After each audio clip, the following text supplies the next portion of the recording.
Boa tarde, boa noite. Como estão as coisas? Tudo bem por aí? Muito bom estarmos juntos, muito bom nos encontrarmos.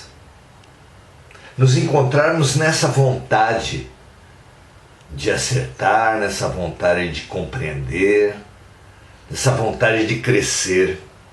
Nada melhor do que isso, não é? Muito bom estarmos aqui.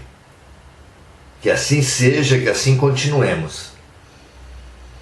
Em ótimas companhias, diga-me o que pensas e o que sentes, eu te direi com quem andas, e eu te direi quem és. Para sermos melhores, precisamos ter bons pensamentos, bons sentimentos, e assim angariarmos boas companhias, praticarmos boas ações. Muito bem, estamos seguindo o nosso roteiro, o Livro dos Espíritos de Allan Kardec. 1019 perguntas. Vejam vocês, as perguntas mais interessantes, mais profundas, mais necessárias. E estamos estudando agora no capítulo 4,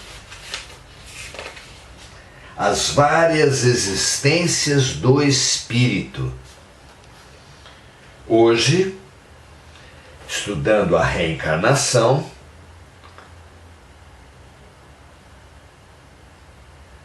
as perguntas são 177 e 177A. Vamos lá? Vejam vocês. Nas perguntas anteriores já tínhamos sido informados que há muitos planetas habitados, como anunciado por Jesus, há muitas moradas na casa do meu Pai. E Kardec faz então a pergunta: para alcançar a perfeição e a felicidade suprema,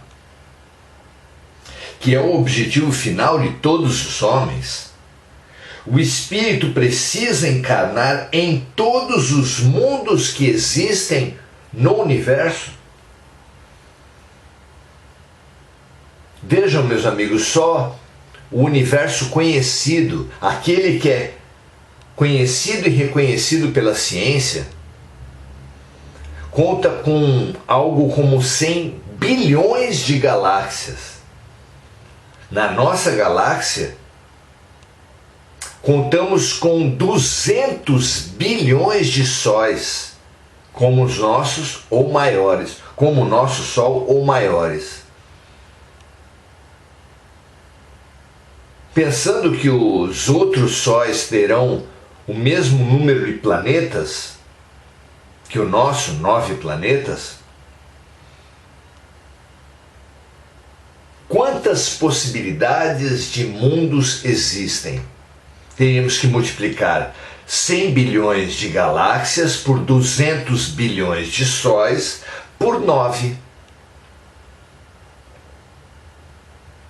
Nem cabe numa calculadora. Já imaginou se tivermos que reencarnar em cada um desses planetas? É a pergunta de Kardec. E a resposta é a seguinte: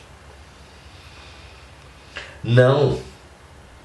O espírito não precisa encarnar em todos os mundos que existem no universo, pois existem diversos mundos que estão no mesmo grau da escala evolutiva, e o espírito não aprenderia nada de novo. Inevitável compararmos com um aluno numa cidade. Imaginemos numa grande cidade, imaginemos um aluno na cidade de São Paulo. Quantas escolas existem na cidade de São Paulo? Nessas escolas, quantas classes e quantas turmas existem? Será que um aluno, para se formar, precisa frequentar todas as turmas de todas as classes, de todas as escolas da cidade de São Paulo? Quantos anos, quantas décadas ficaria esse aluno frequentando todas as classes de todas as escolas? Qualquer pessoa diria o quê? Diante dessa pergunta, não é necessário que um aluno, para se formar, precise passar em todas as classes de todas as escolas. Isso é um absurdo. E por que é um absurdo? Porque as diferentes classes e as diferentes turmas, entre elas, muitas estão no mesmo grau. Então, um aluno que esteja iniciando o ensino fundamental não precisará passar o primeiro ano de todos os primeiros anos de todas as escolas de um certo município. Porque se passasse em todos os primeiros anos de todas as escolas, ele não aprenderia nada de novo. Ele precisa passar em apenas um primeiro ano de uma escola.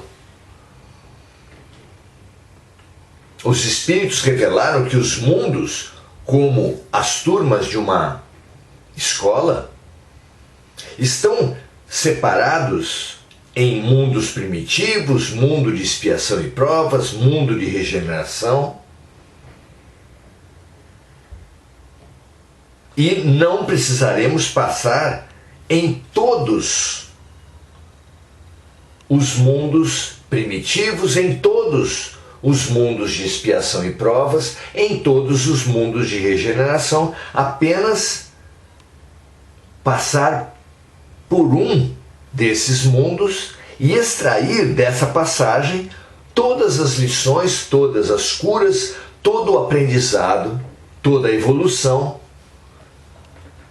que esse mundo propõe. Aí surge a segunda pergunta. Para extrair toda a evolução que o mundo propõe,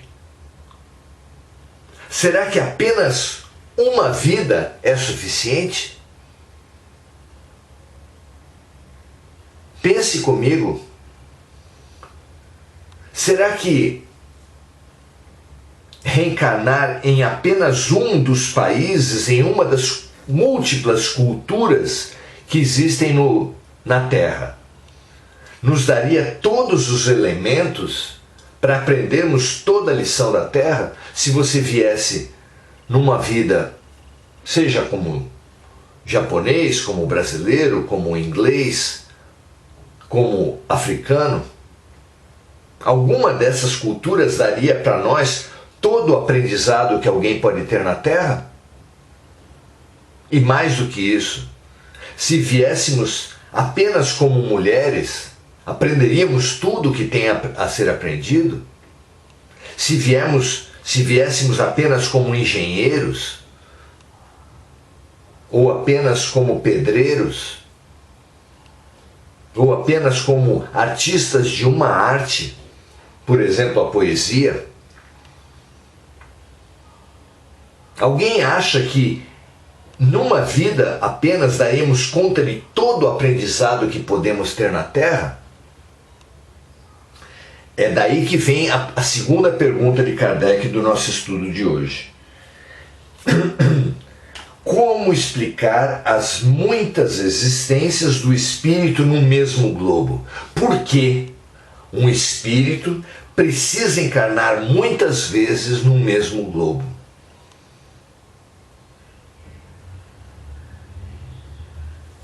E a resposta é assim: a cada encarnação, o espírito pode ocupar posições diferentes, o que constitui para ele outras oportunidades de aprendizado.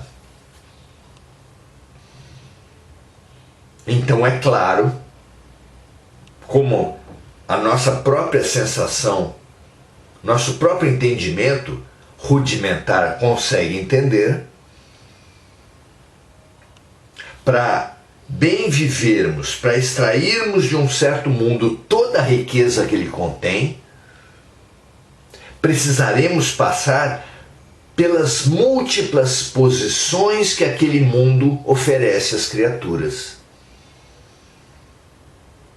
Mas isso também deve desanimar-nos, porque passar por todas as culturas, todas as profissões, todas as religiões,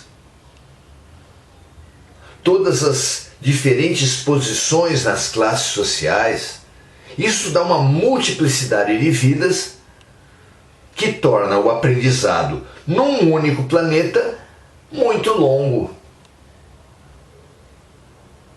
Será mesmo necessário estar em todas essas posições? Claro que sim. Mas será mesmo necessário encarnar em todas essas posições? Claro que não. Assim como a verdade de um objeto não se revelará ao observador se ele estiver iluminado por apenas um foco de luz, mas um objeto só se revelará em toda a sua verdade se iluminado por vários focos de luz, ou como na parábola budista, se 4, 5 cegos entrassem em contato com um único elefante, um deles que fosse colocado na frente de uma pata poderia supor estar na frente de uma árvore. O outro que fosse colocado de frente à barriga do elefante poderia supor que estava frente a uma parede. O outro que estivesse frente à tromba poderia pensar que estivesse diante de um encanamento, de um cano. E outro ainda que estivesse diante da orelha poderia pensar estar diante de uma cortina. Quem deles estaria com a verdade? Nenhum deles, é claro. A verdade só seria alcançada se esse cego pudesse circular pelas diferentes posições. Não é claro assim? Assim é também conosco na Terra. Precisamos passar pelas diferentes posições para extrair dos diferentes pontos de vista um contato com a verdade. E a verdade será fruto da multiplicidade de pontos de vista. Mas então teremos que viver milhares de vidas na Terra? Não. E por que não? Porque em apenas uma vida, se bem vivida, poderemos abarcar centenas, talvez milhares de pontos de vista. Tomemos a experiência de grandes luminares, como Madre Teresa, Irmã Dulce, Zilda Arnes, Chico Xavier, Divaldo Franco, Mahatma Gandhi.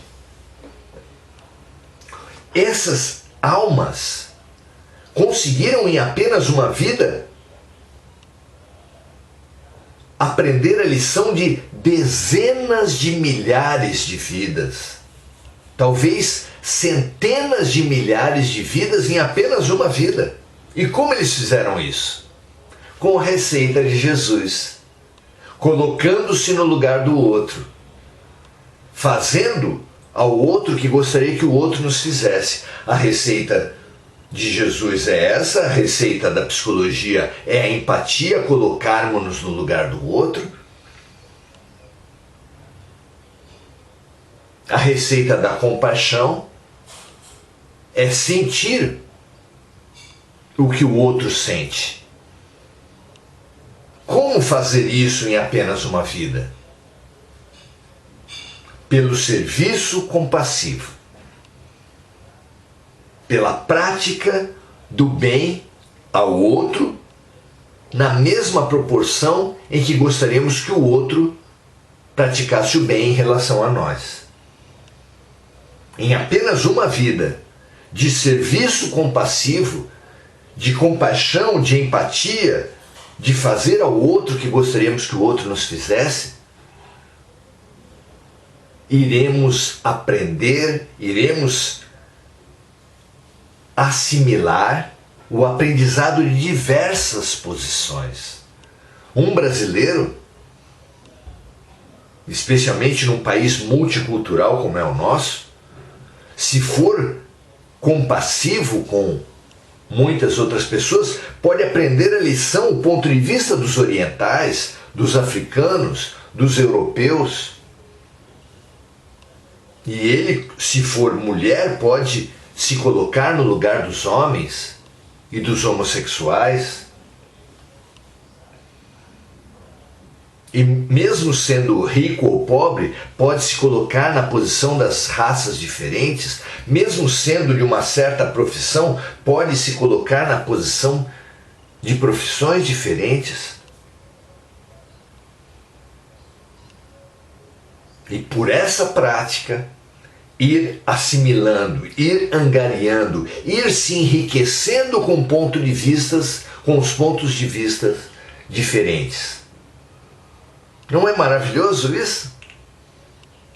E não é verdadeiro? Como a expansão espiritual pode estar toda no ponto de vista do homem, ou mesmo da mulher, ou do branco, ou do negro, ou do rico, ou do pobre, ou de uma religião, ou de outra, ou de uma profissão, ou de outra, ou de uma ciência, ou de outra? Claro que não. As reencarnações são um último recurso. O primeiro recurso que a vida oferece a todos nós é colocarmos-nos no lugar dos outros, pela boa vontade, pelo serviço compassivo. É por isso que podemos concluir que a caridade não é um atributo dos santos, mas um atributo dos lúcidos. Não é preciso ser santo para fazer ao outro o que gostaríamos que o outro nos fizesse, mas apenas sermos lúcidos, curiosos, abertos ao novo, com boa vontade para o aprendizado. Porque cada pessoa que existe na Terra é um livro.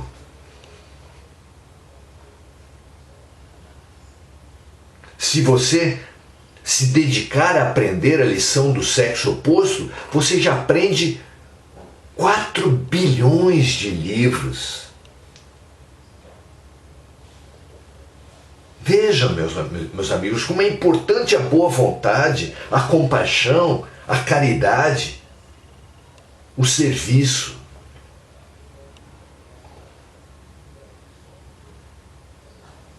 E não são atributos das almas puras, apenas dos lúcidos. Sejamos nós os lúcidos. E avancemos muitas posições, muitos aprendizados, muitas curas em apenas uma vida. Analise se não é melhor engenheiro aquele que se coloca no lugar do arquiteto e no lugar do encanador, do eletricista, do azulejista, fazendo a sua parte, pensando na parte dos outros. E assim, um bom inspetor de alunos precisa se colocar no lugar do faxineiro, do professor, do diretor, da merendeira. Bons profissionais colocam-se no lugar dos outros. Bons funcionários, pessoas que desenvolvam certas funções numa organização, precisam se colocar. Boas mães, bons pais, bons filhos precisam se colocar no lugar dos outros.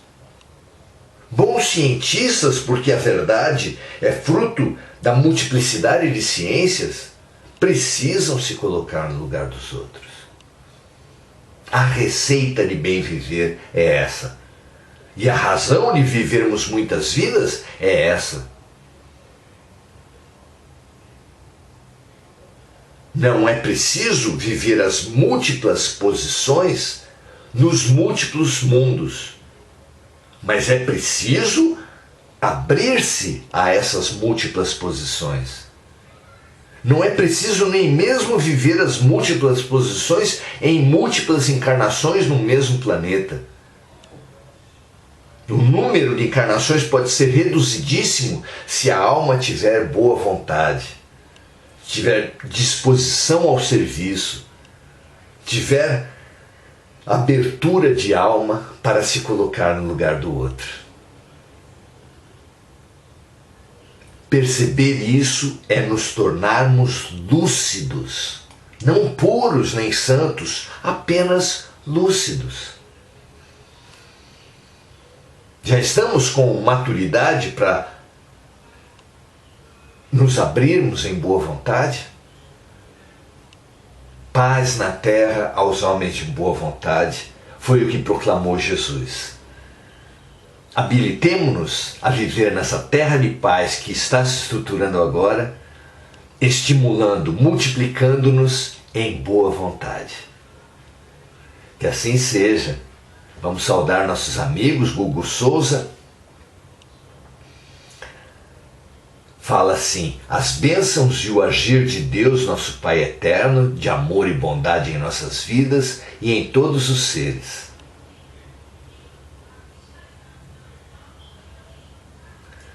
Que muito bom aprendermos juntos. Edgar da Silva, saudando a todos, meu amigo Edgar, muito bom estar aqui.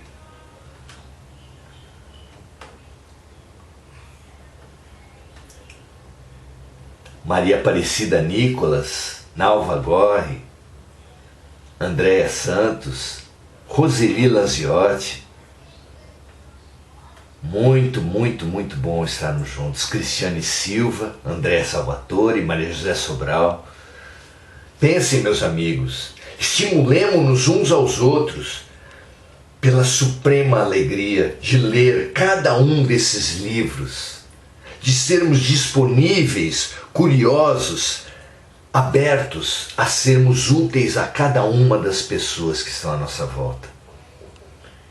E a utilidade, o aprendizado e a cura em cada momento se multiplicará. Paz na terra aos homens de boa vontade, para vocês e para mim. Amanhã estaremos novamente nesse aprendizado e você é sempre o nosso convidado. E convidado também a compartilhar. Compartilhe, transborde, lucidifique a você e aqueles que estiverem nas suas relações. Até a próxima, um grande abraço, um prazer aprendermos juntos.